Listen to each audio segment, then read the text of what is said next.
Hi. Hi, everyone. My name is Ilija. So we'll go over some mistakes in judging that I noticed for some time people are making. I will assume that people can hear me and that you can see the screen as well. Uh, so let me just...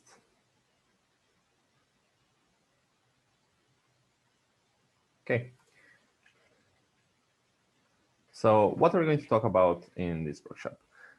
So broadly speaking, three things. One would be the philosophy behind the rules of BP debating and judging, and therefore something that I think is necessary to understand how to be a proper BP judge. Secondly, the mistakes that are often made during the judging.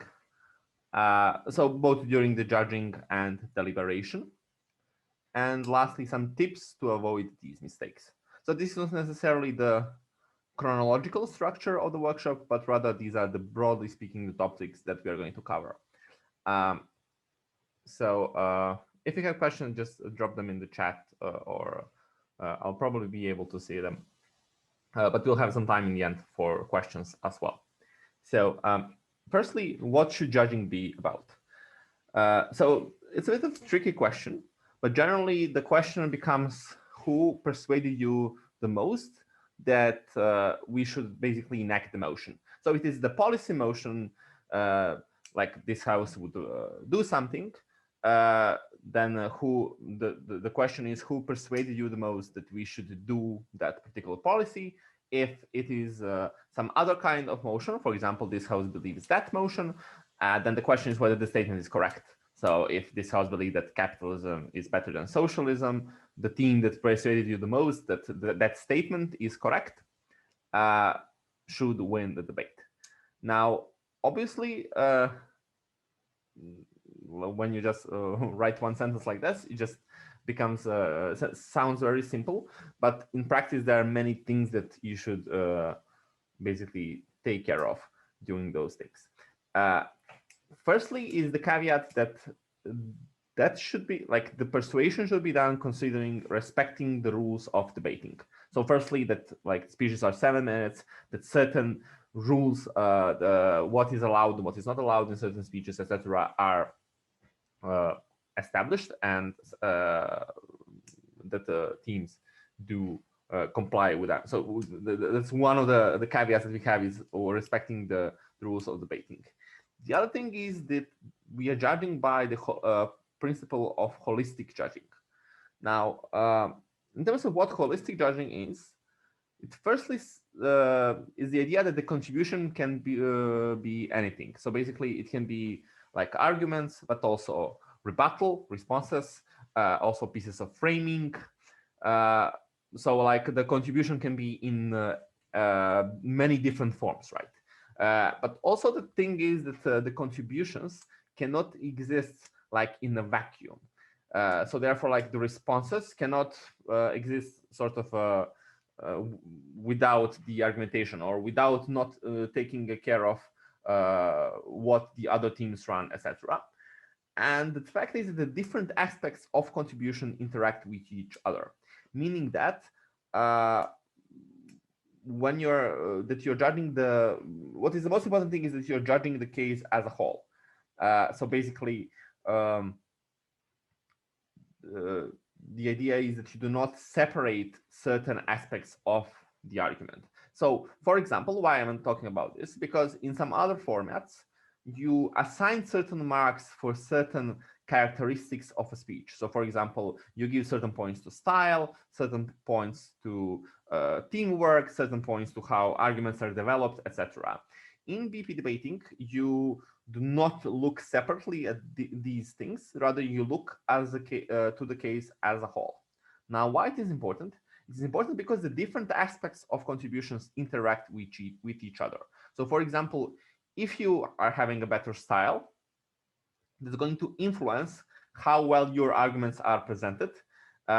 It's how much they are clear, how much they're easy to follow, and therefore how it's going to be easier for a speech that is more structured and the better to be a better speech, to better respond to another speech. So it is not we do not separate these things, but rather we look to the argumentation to case as a whole and to see how to evaluate them. Another aspect of holistic debating and holistic judging is that each teams fight for themselves. That means that, for example, if you have a opening government that is defeating opening opposition, but later on losing to the closing opposition, in these instances, closing opposition can be first, opening government second, opening opposition third, and assume that CG are fourth, like CG fourth, right? So what I want to say is that the closing opposition, even though they are maybe smashing the opening government, they cannot influence the ranking between the opening government and the opening opposition. So each team is fighting for themselves. So this is important because this is something that I often, not often, but something that sometimes I hear people claiming that basically it was close on the top half, but then the closing opposition was very persuasive, and therefore they influence also the opening opposition to narrowly take over opening government. This is not allowed in BP, so each team needs to fight for themselves. So the contribution of each team can only influence the comparisons of that particular teams with the other teams, but not of two other teams. So now, why do we have a holistic judging generally? So the idea behind the holistic judging is precisely because we want to see who persuaded us the most that we should either enact the policy or that the statement is correct. So we don't, this is our goal as a judge, to see that. And we found that the holistic judging is a preferable metric than all the alternatives that somehow separate different aspects of a speech or different aspects of an argument and assign like arbitrary values. We also find that the holistic judging is probably the most fair in terms of that we decrease the some subjectivity that different judges might have. So maybe some judge would penalize a team for something more than another judge, which might seem as an additional thing that can contribute to unfairness in judging. And therefore, to looking at the case as a whole and which case defeats which case is something that is preferable. So we think that this is basically the philosophy of BP judging that is present for at least since I was doing debate, since I started doing the debate. Lastly, we think that the judging should be that you should be judging the debate as it happens. Now, what does this mean? This means that firstly, if you had some expectations what debate should be about, or what you would run, or what you think is the most important thing, even what CA team would like to be run, this is not important. What is important is what teams did run in that particular debate. Why do we have this? We have this because we, again, think we want to decrease subjectivity, because different people might think that different arguments are good strategy, like strategically good to run, some others are not good to run, etc. But this doesn't, like, we do not want to have teams that they need to guess what judges would like to hear, but we want judges to actually evaluate the things that teams actually did say. So therefore, we are judging the debate as it happens, the debate that we saw them. This also means that we are not using that we are not basically penalizing anyway teams because the debate became about something else. So if a team, for example, counter props, and this creates debate that is messy, this is not a reason to punish that team, right? They can be punished if the counter prop was bad, if it didn't suit them. They couldn't win with this counter prop. It was not a good counter prop. You would not punish them, but they will probably, in these instances, receive a lower scores. But just because you didn't expect that from happening, or you dislike that from happening, or that makes the judging more complicated, or that like you dislike counter props or something like that, you're not allowed to penalize for these things. Teams. Similarly, for teams running the arguments that you expect are not as important, etc. Generally, the judging debate as it happens means that you should try to minimize interventions that you have as a judge. So basically, this this means that in ideal world, teams will tell you what are the most important arguments and how you should credit, why you should credit certain clashes more than the others. Realistically, this doesn't happen in all of the instances. Sometimes some team will tell you why the arguments matter, the other teams will not, and therefore you will prioritize the former teams. Sometimes none of the teams will tell you why the arguments matter, and therefore you would need to rely on, for example, who proved their case better or which case is more comparative. You would need to have some interventions, but generally note that you should try to minimize the amount of interventions that you have. So in some instances, there will be literally no weighing. It will be very difficult to see what clashes are more important or not. In these instances, you will have to intervene to some extent in debate in terms of what do you find was more important or sometimes even more intuitive. Avoid these things when you can, but if you can't, just try to minimize the amount to which you intervene in debate. So basically, the judging should be seen as fair judging, meaning that we see who persuades us most for the motion. That we should look at the way how they persuade us in holistic terms, meaning that we look at the cases as a whole, and we attribute those contributions only to the teams that delivered them, and they cannot influence basically the other comparisons.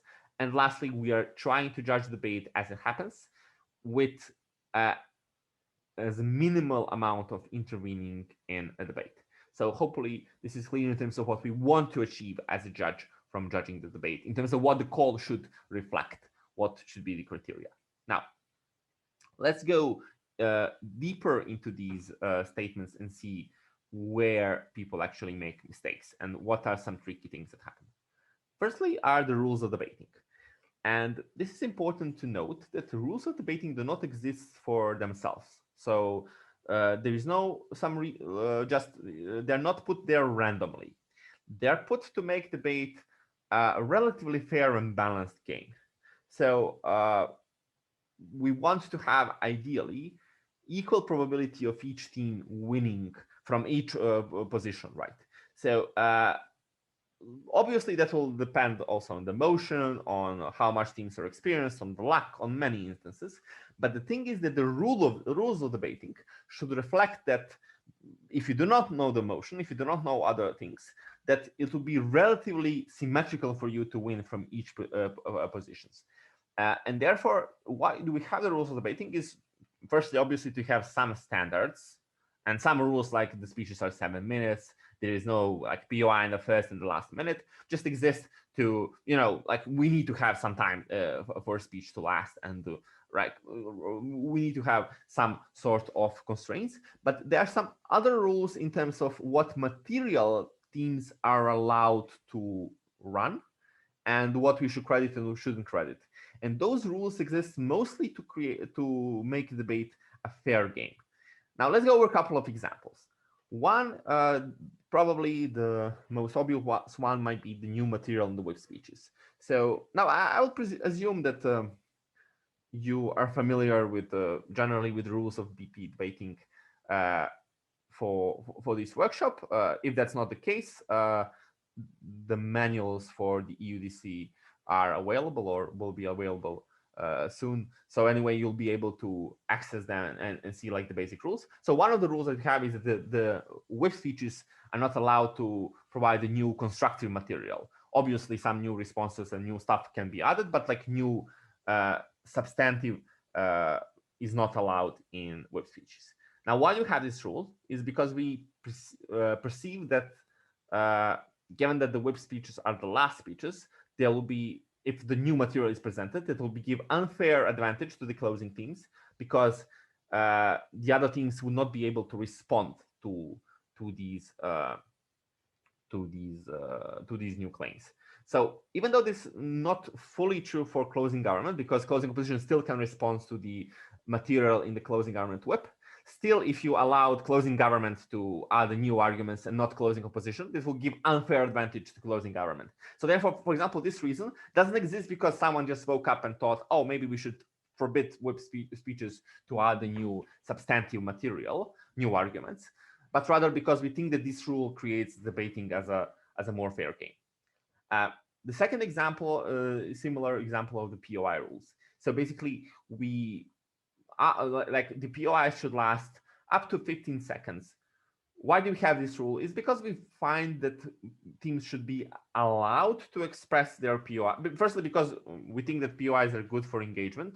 Sometimes the only way how teams, particularly on the diagonals, can engage with each other. But also, why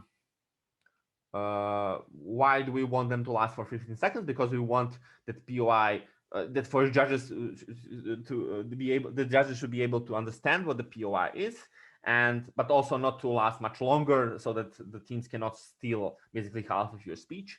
So things like this. Why do we expect teams to take POIs, even though it's not necessarily a rule, but rather something that is like the guidance, is because we find that teams that do not accept POIs allow for other teams less chances for engagement, and therefore make the debate a less fair game.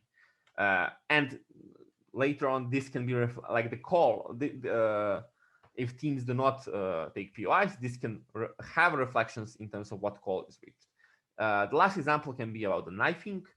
As you know, that we do not allow closing argument to knife opening argument, nor we do not allow that on the bench as well. The reason behind this is because we think it would be unfair for example, for the opposition, particularly for opening opposition, to engage with two contradicting cases coming from opening argument and closing argument. So if OG says the thing X would happen, OO then engages with Y that will not happen, or Y it doesn't matter, and then CG say, no, it will not happen, then for OO it is impossible to engage with these with both of these cases. So basically, the reason why we have this is because we want to make debate a fair game. Note that, for example, in some extreme situations, if opening argument is really like running a crazy case, I don't know, propping a genocide or something that's really extreme, in these instances, we actually do allow closing argument to knife them, in terms of to say, we do not necessarily need to defend this, or even if this is not probably the best idea, maybe there are some other reasons why the motion is good. So note that even though the knifing generally exists as a rule, there are still some sort of exceptions in the very extreme situations when we do allow knifing, particularly because we want to create debating a relatively fair game, and we do not want to have a closing argument being basically shackled by opening argument simply for saying something like really extreme. So generally, the rules of debating exist in order to facilitate the game, but also to make the game debating a fair game. Now, the obvious question is, what happens when people are not debating by the rules, or what happens when you do not respect those rules? In these instances, generally, the idea is that you should discard any benefit that is gained from not playing by the rules. So, for example, if we have a new material in web speech, we new argument, like new material. By new material, I mean new substantive material. If there is a new argument in web speech, we just disregard this argument. We do not take this argument into account when we compare the teams. This does not mean that we punish the team for a speaker simply for adding a new substantive material.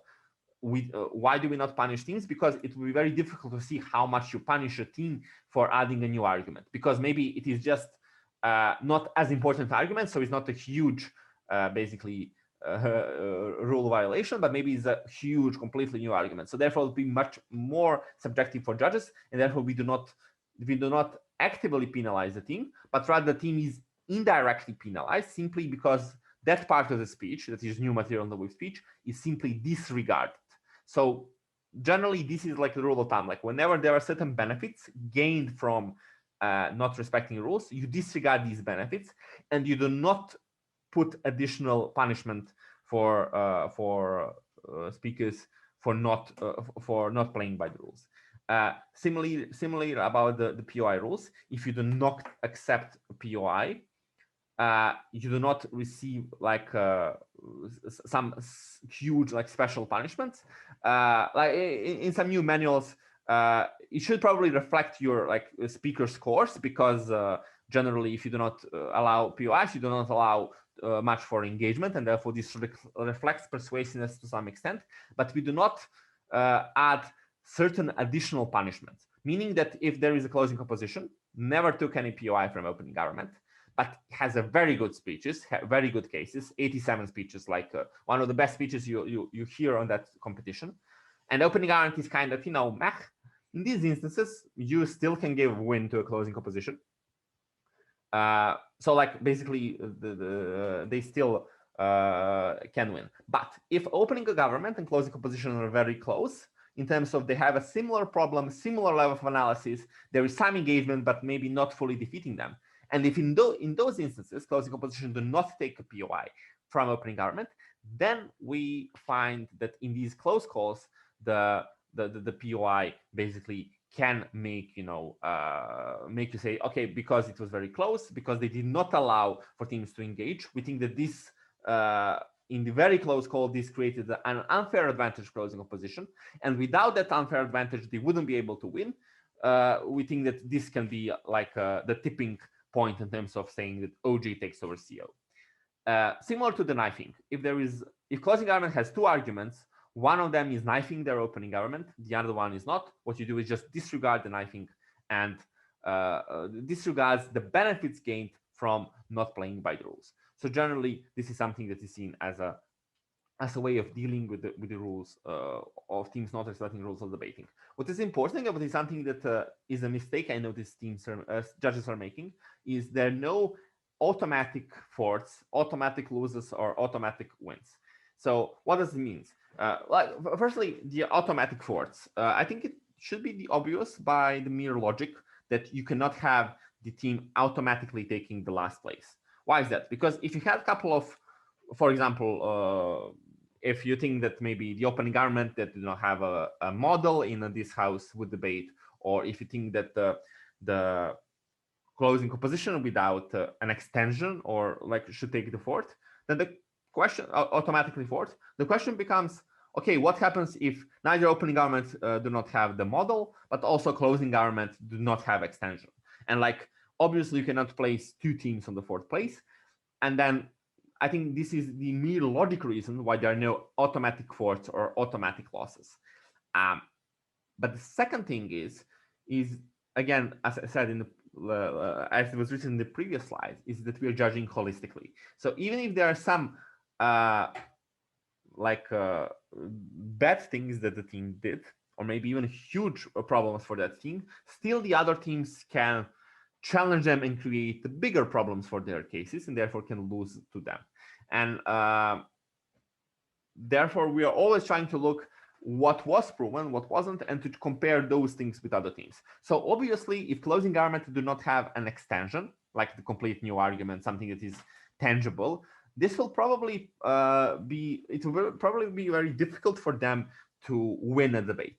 But still, they can beat certain teams, right? Still, like probably the team that do not have an extension will, in some instances, in many instances, take the fourth place. But there will be some instances maybe that where another team do not have an extension, and maybe they'll take third. Or there is an instance that maybe none of the op teams have anything that is meaningful, and closing argument, even though they didn't have an extension, had some responses, they can take second place. So still, there are like many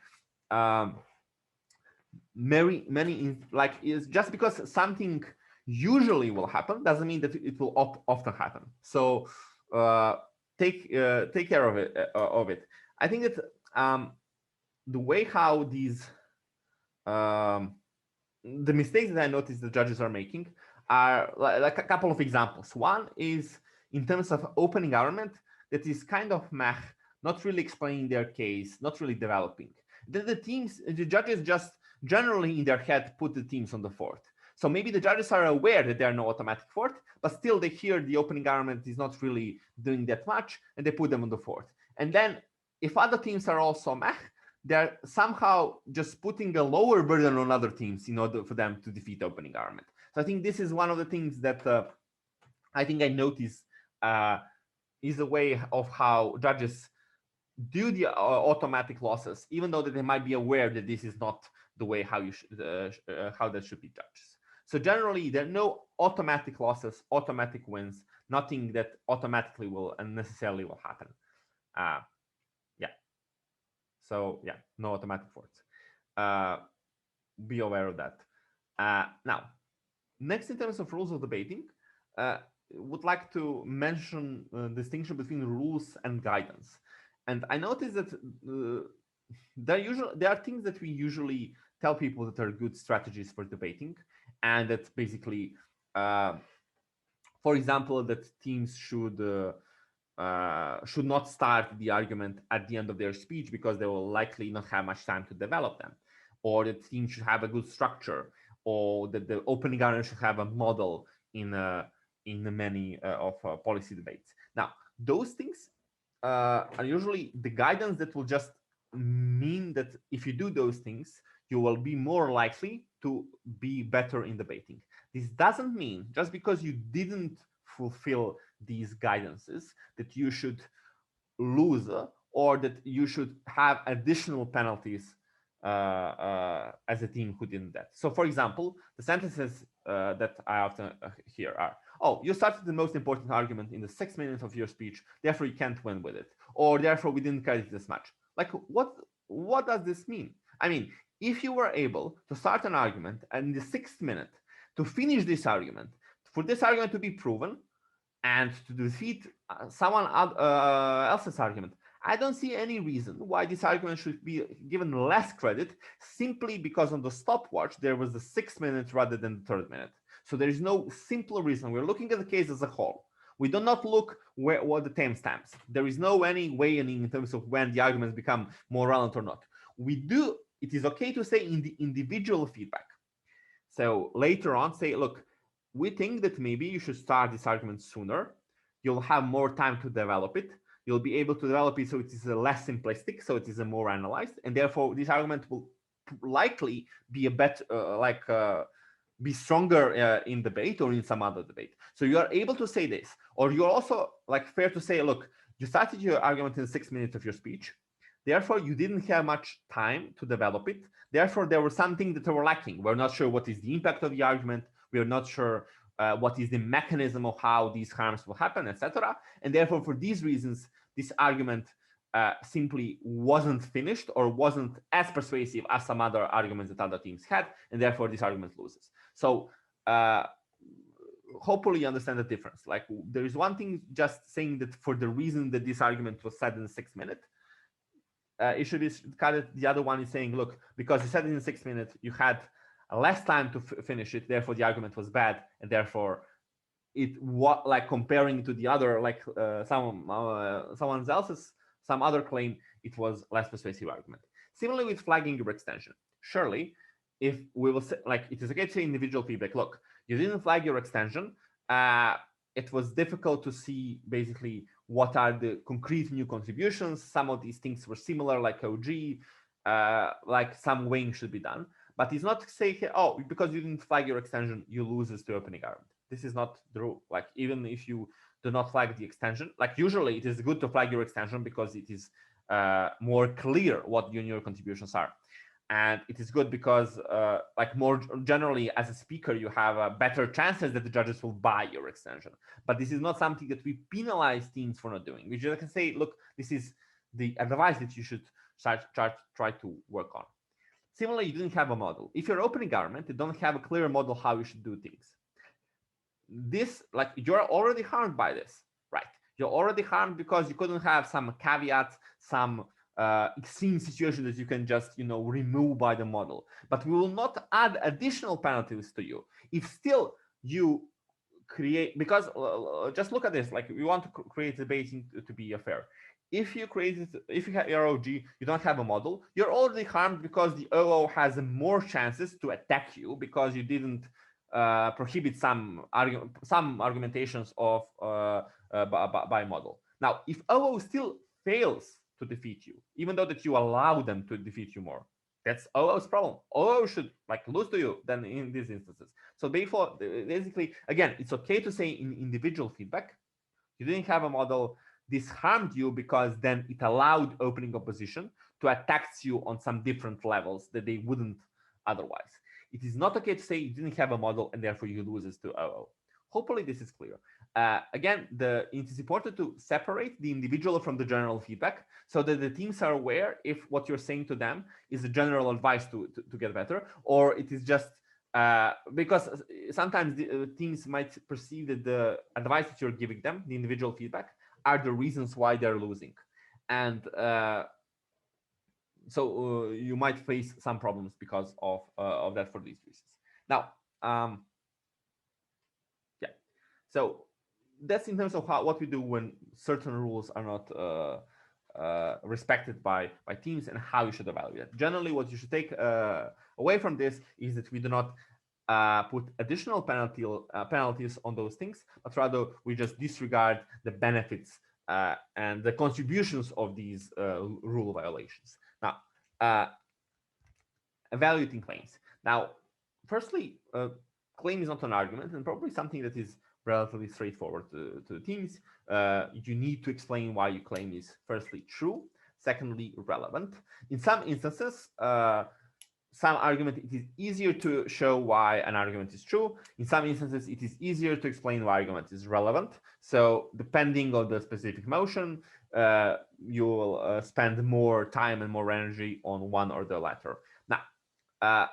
Now the question is, how do you evaluate claims in terms of OG has a claim, CG has their claim. How do you compare claim, the former claim A with the latter claim B? Now, the one thing that you can see is whether the teams prove the premises of their claim.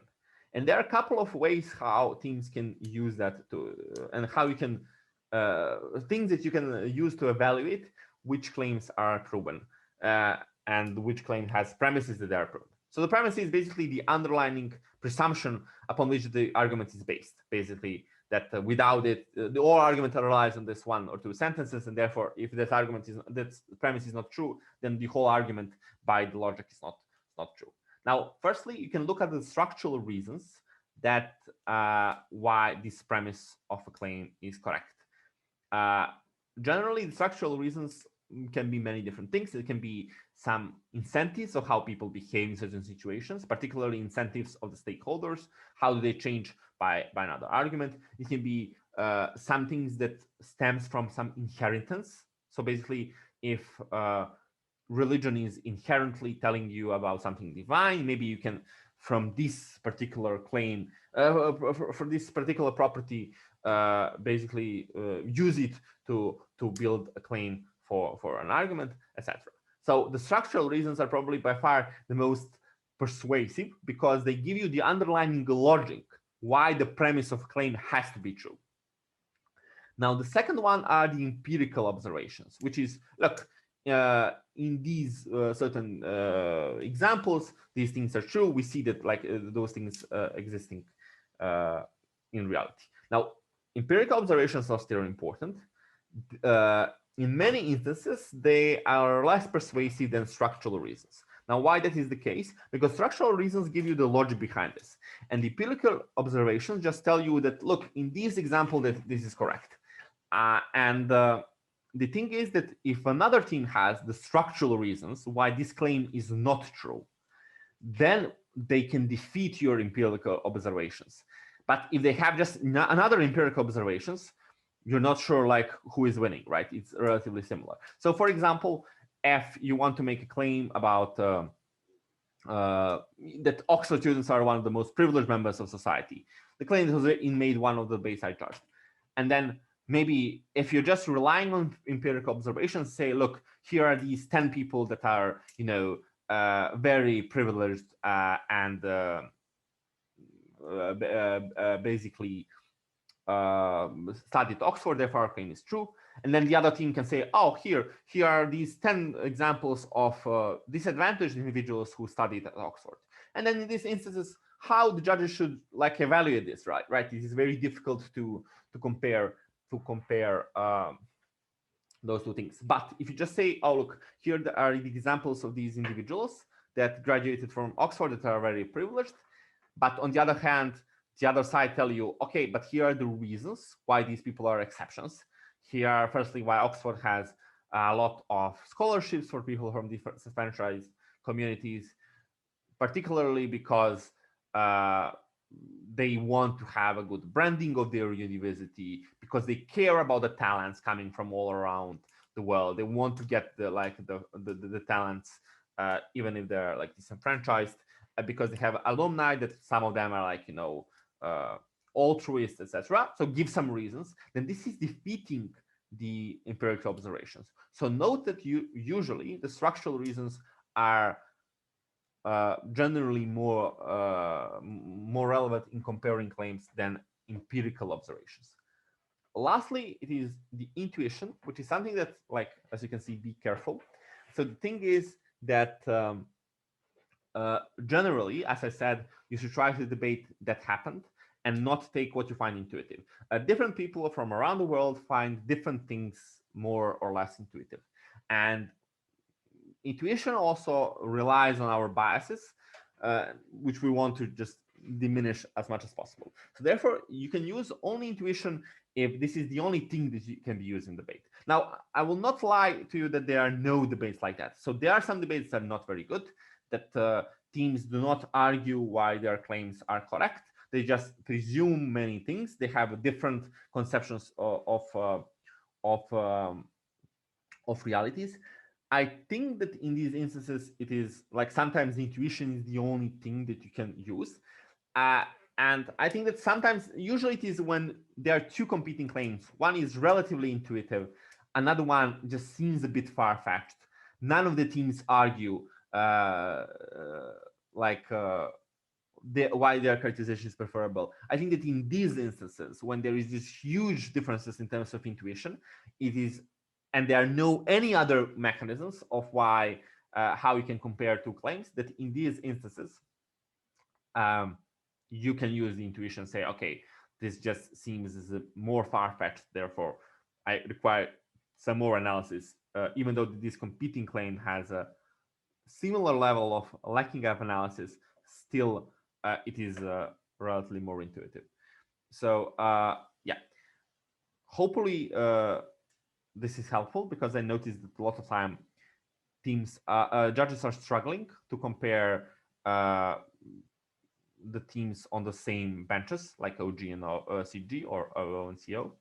And usually the reason why they're struggling is because it's difficult for them to see how like both teams to some extent argue some claims, but it's difficult for them to see how much those claims are proven. And the reason why it's difficult is because it's difficult for them to have this structure in terms of what is senior to what in terms of logic. So the structural reason, something that is inherent to this claim, is something that is probably the most persuasive, but then the empirical observations are usually usually it is easier for them to respond with another empirical observations, or usually responded by structural reasons, they are defeated. And lastly, intuition, again, only when that's absolutely the only way how you can evaluate certain claims, which should be like the rare number of debates. So again, another important thing is to know that how much the claim X is proven compared to other claims in debate. There are some instances when there is direct clash. I'll talk about this a bit later in evaluating responses. But in terms of when the same bench, it is by seeing to having other criteria. Now, usually both teams, like in OG and CG, will have some structural reasons, some empirical observations, some examples why their cases are correct. And then the question becomes, what are the other criteria that you can use? One can be what is more relevant. Again, you should allow teams to argue that for you. So OG have a chance to argue why the arguments are relevant. CG then have a chance to argue that, but also to compare why their case is relevant to OG. Secondly, what is better proven, like who has higher chances of the argument succeeding. Thirdly, what is more comparative, like maybe both OG and CG show their arguments, but OG arguments are simply much less comparative, therefore have less impact on the motion. What is more in the clash, maybe it depends from like what the other side is claiming. So again, sometimes teams will show something perfectly, but it'll be relatively off clash, or like everyone will agree, etc. But like if something else is more in the clash, something solves the clash that is coming from other side, that can become more relevant. There is no clear rule how these things should be prioritized with each other.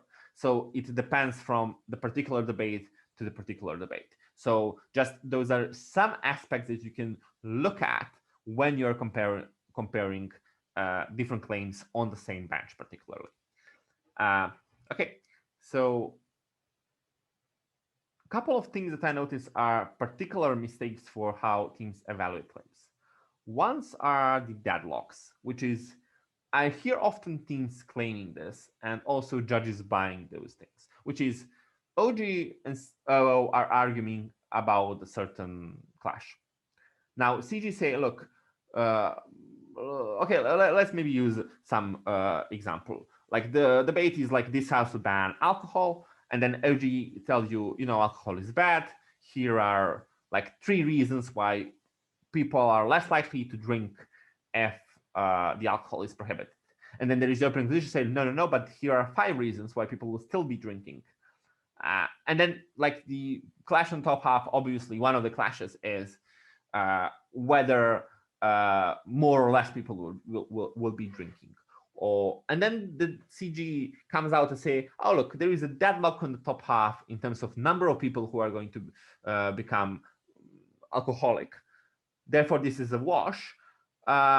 What we're going to provide you is an argument about why state is legitimate in banning this. So, like, just an example. Now, here we do not have a deadlock necessarily. Just because there is a clash and the 2 teams are competing like actively about this clash, still it doesn't mean that this is a deadlock. The deadlock means literally it cannot be basically evaluated, cannot be judged. And this is something, again, like imagine if you have just a top half, like a debate. You probably should be able to judge whether OG beats OO or OO beats OG. Then how can CG come out and say, oh, it is impossible to see who beats whom, therefore this just doesn't matter. So just because the clash is close doesn't mean that the other arguments become more relevant or that it is a wash. Rarely there are washes. Sometimes it might be correct that it is very difficult to see who gets much on the other side. So maybe basically in this example, maybe OG will be able to get a few people more to be not non-alcoholic, and so therefore it is very close, and therefore the impacts are marginal. But that means there is a deadlock, but rather there is some other way how we should evaluate these clashes. The another mistake I will notice like more specific versus more general. So if the motion is, I don't know, this house believes that Israel should abolish conscription, and then like maybe OG makes a claim about why conscription is like always immoral and we should not have them. And then CG say, oh, but we'll tell you why specifically Israel should abolish them.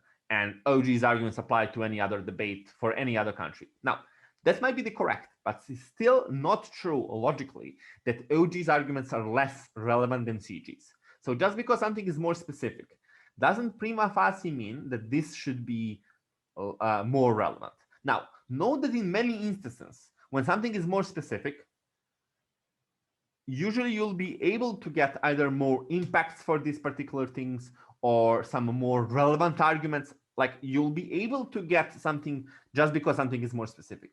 But usually, like this will be the case. But be aware that this is not a criteria why you say something is more important than something else. But rather, you should look at whether these because this specificity actually persuaded you more this claim is important.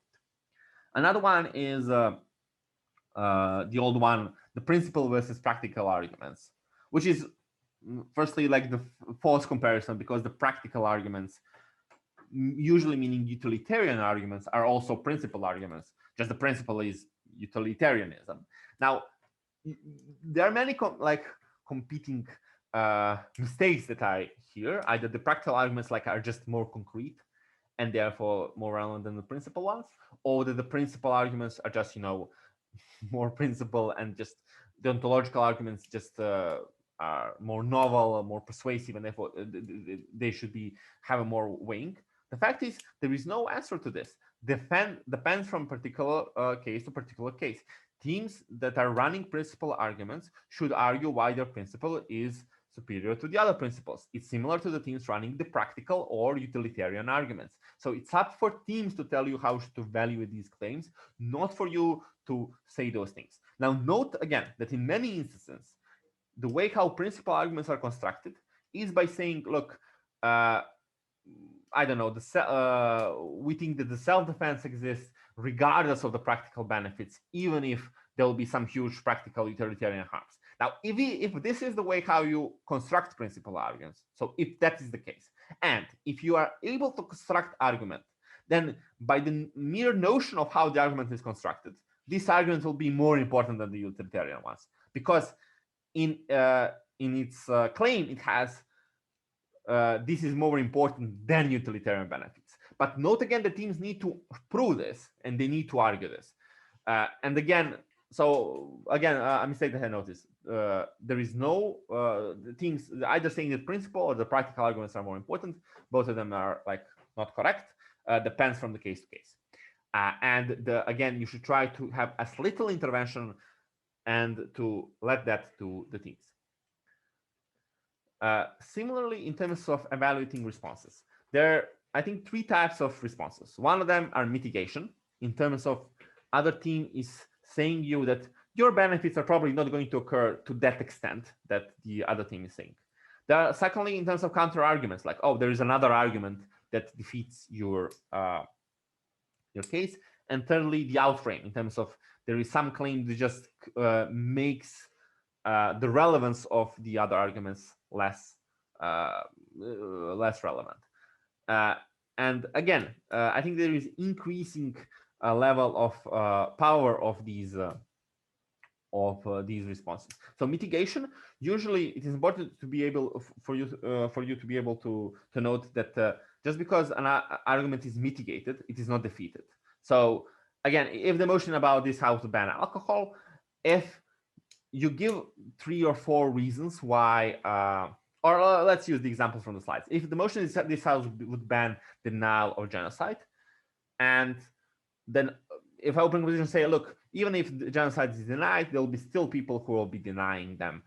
People who will be happy to go to prison even if they're denied genocide, or maybe individuals who will just feel that like in the public spaces, they're not threatened, they're not going to be prosecuted, or in private spaces. And like you give maybe 5 examples of people who are still denied genocide. Then the argument, the claims that are relying upon genocide not being denied are not fully defeated. They are mitigated in terms of that their impacts is less by this mitigation, but they still comparatively exist. If the teams are doing mitigation, the way how they can defeat an argument is if they have something additional to this mitigation, like the counter argument. And this is the second thing. If you, beside all those things in debate about denial of genocide, if you say, look, but besides this will mean that denial of genocide becomes the very contentious thing in the political sphere of the country, and if politicians will have incentives to deny genocide even more, then it's a counter argument because it has a harm in it. And in this instance, it is stronger than mitigation. So this is one thing that I noticed, that judges struggle to see difference between the mitigation and the counter arguments. Similarly with the outframe. So the second example, this house supports developing states falsifying their history in order to create unified national identity. So for example, the open opposition can, so maybe OG wants to say, oh, we'll have people taking care of each other like to a better extent, living in a better harmony if we falsify history in order to create unified national identity.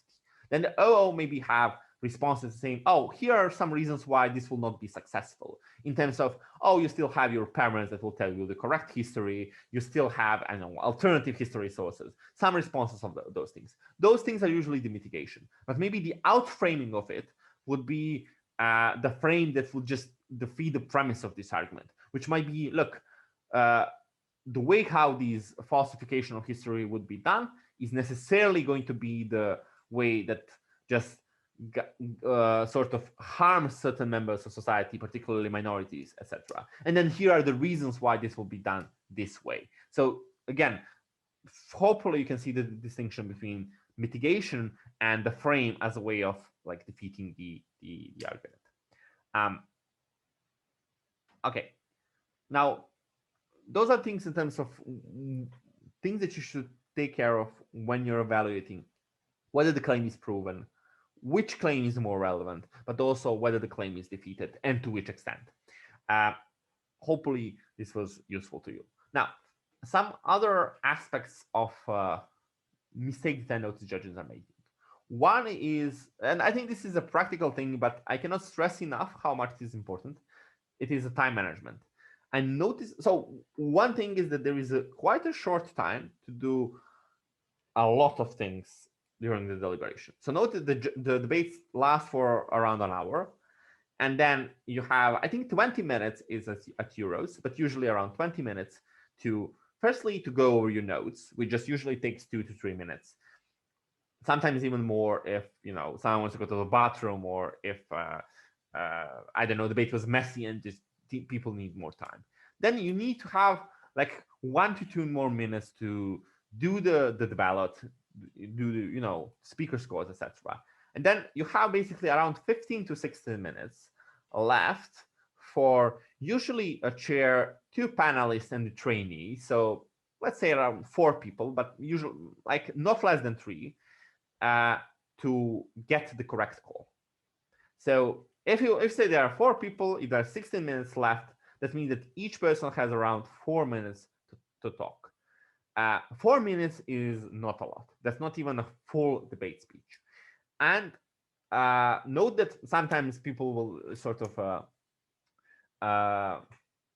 disagree about everything, like have all possible calls. Sometimes there are lots of things usually to be, even when everyone agrees about the call, you still have to go over and to compare it.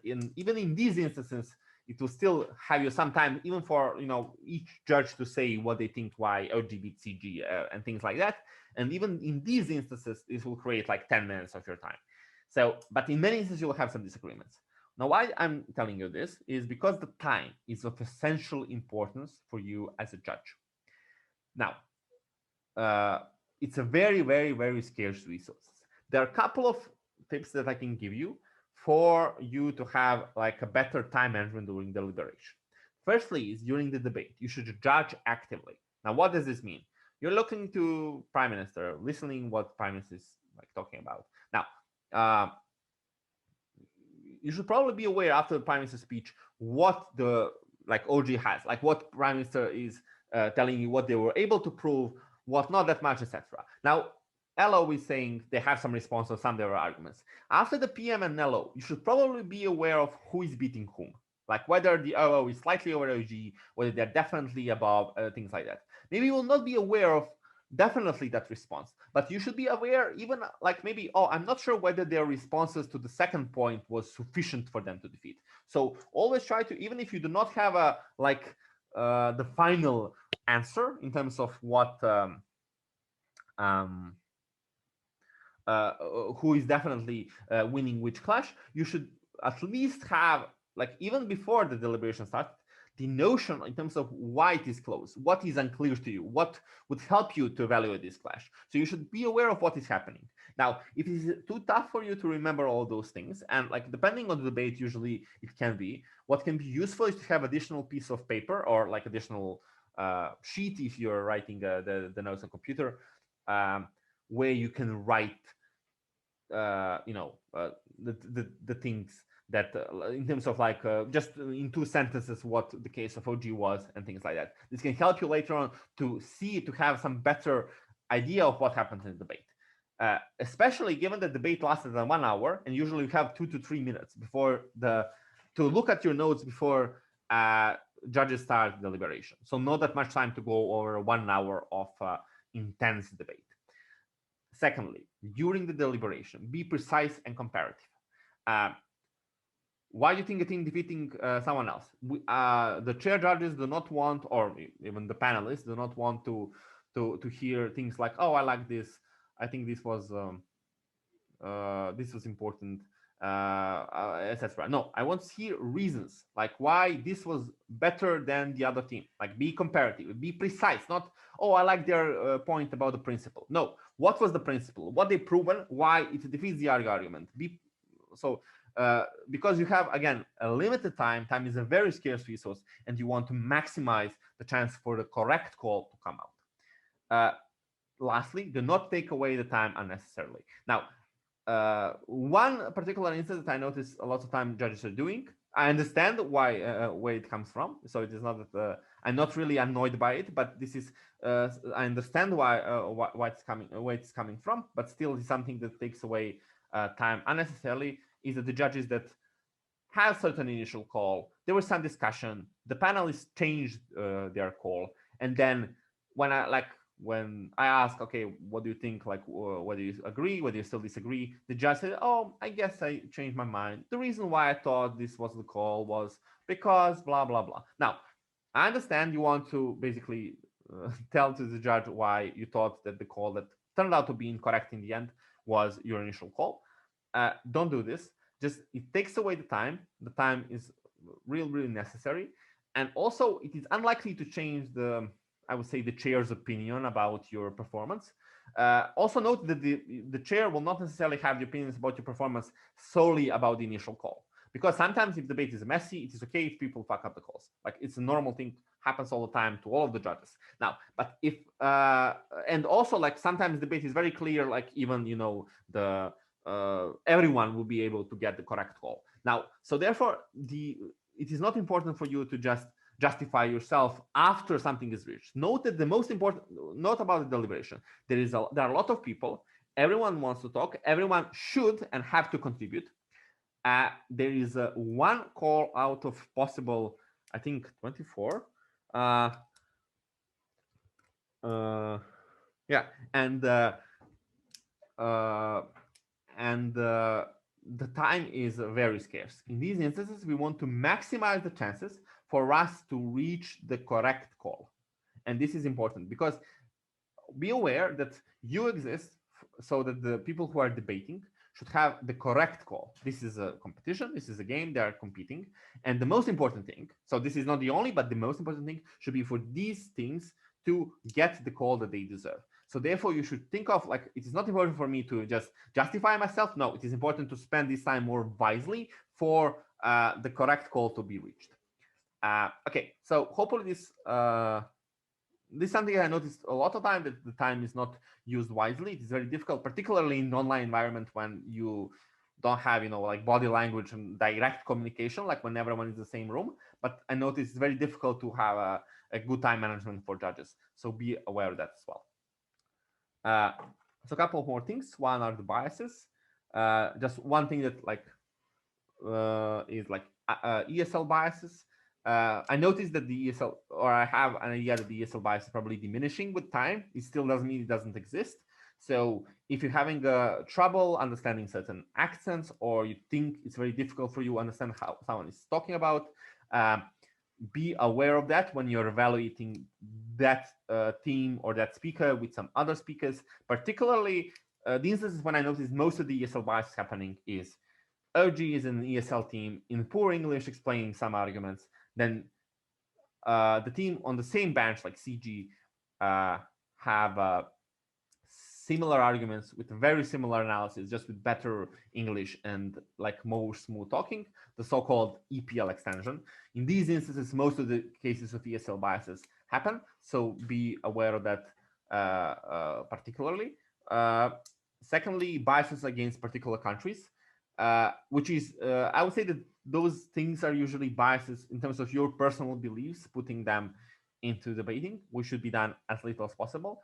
So one of them is a biases against, let's say, like mostly Russia and China, but some actors, like non-Western actors, that usually are portrayed in bad faith as negative actors, etc. This doesn't mean that those arguments cannot be done. You are able to make arguments that Russia is not doing things in good faith in many situations, similar to China, like to the US either to any country, but those things need to be proven. And it seems to me that lots of time judges are just relying upon the vox populi that just, everyone knows that Russia is just, aggressive, and like there are sentences like that which just usually are simplistic, can sometimes be a bit offensive as well, but generally are not in itself proofs for the claims. Similarly, for the second example that I may think of are developing countries, that a lot of time team will just claim,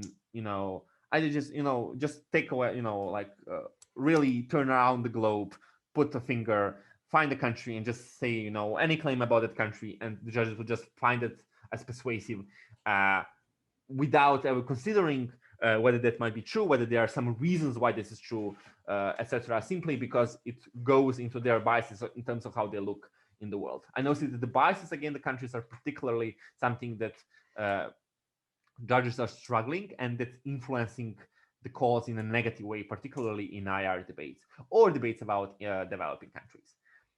Lastly, the biases against particular arguments, most notably the arguments that are not liberal or like either conservative or generally rely about certain notions that, particularly in the so-called Western liberal democracies, in the context of uh, the left, the liberals, and generally the social justice, if they're going against those things, that usually the judges are requiring much more warrants for these arguments to be made, simply because of their ideological background. Uh, Again, like obviously, if the argument is, for example, racist or something like that, it is probably this argument is going to be persuasive. You will not be able to it's very difficult for you to win with this argument, and therefore, as a judge, probably you will not require a lot of responses to discard them. But maybe there are some arguments in terms of whether the austerity is good or bad that are debatable things that teams can argue that austerity can be good, and that you cannot just demand ultimately much more burdens for the team that just defends austerity. So basically, like things like that.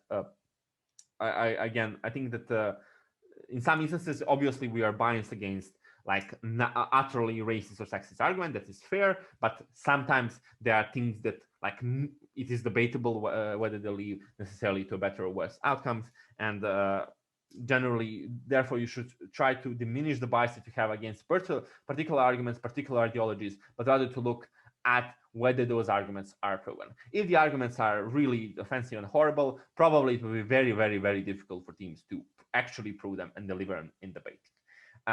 Obviously, those are not all the biases that I noticed. However, I still think are the biases that I see most often in debating. And I think that probably talking about the biases in judging some other, like the equity and the some other members will probably have a better say in these. But these are some of the biases I noticed, particularly in the last year and a half happening in debating. Okay, just a short note about note taking. Generally, there is no clear rule how you should be doing note taking. Some people prefer computer, some paper, some people write a lot, literally every single word. Some would write very little, like one or two sentences for whole speech.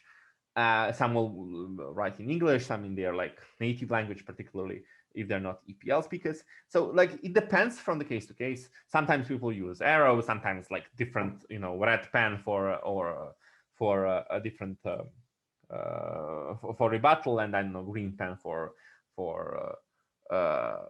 arguments, things like that. So generally, what I would suggest you is to experiment. I saw that a lot of times judges are having a horrible note taking in terms of they themselves cannot see what is written in their notes. If that is the case, then probably you're not doing the note taking very well.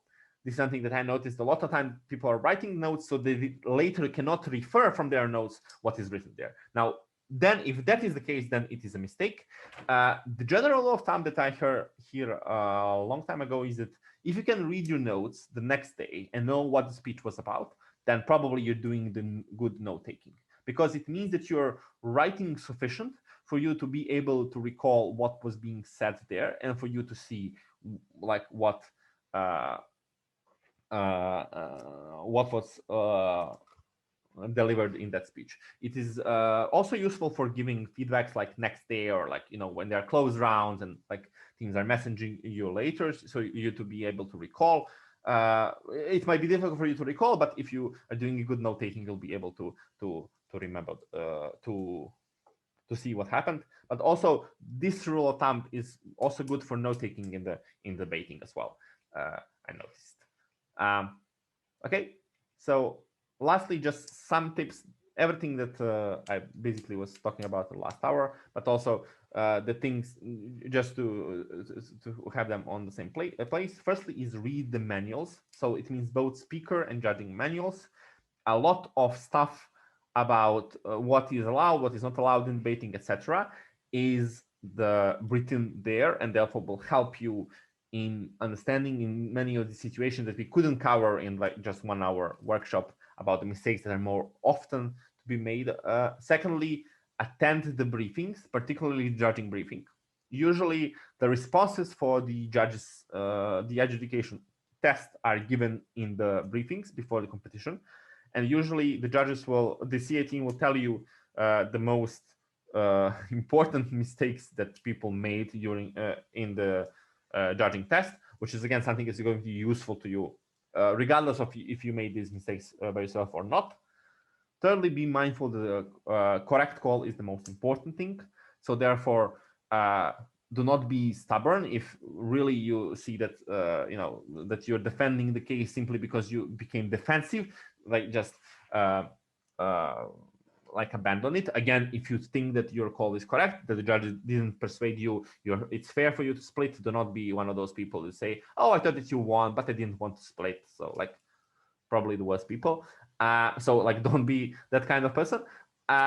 Also, given that the most important call is correct, use the time of the deliberation wisely. Try to be as concrete as possible, as precise as possible. It is okay to say, look, I'm not sure about this call on the top half.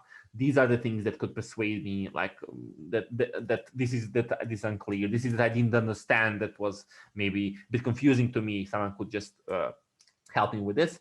Just be mindful that that the correct call is the most important thing. Fourthly, judge actively as the debate goes on. Be aware of who is defeating whom and by what margin. What is the things that are kind of close, etc. Lastly, be precise in comparative during the deliberation. I think I talked about this for quite a lot, so we can finish with this. Okay, so in which case, are there any questions?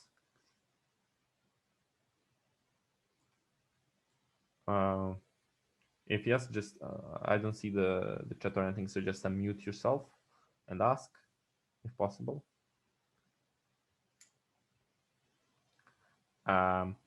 Okay, in which case, thank you for attending the workshop. Hopefully this was useful for you.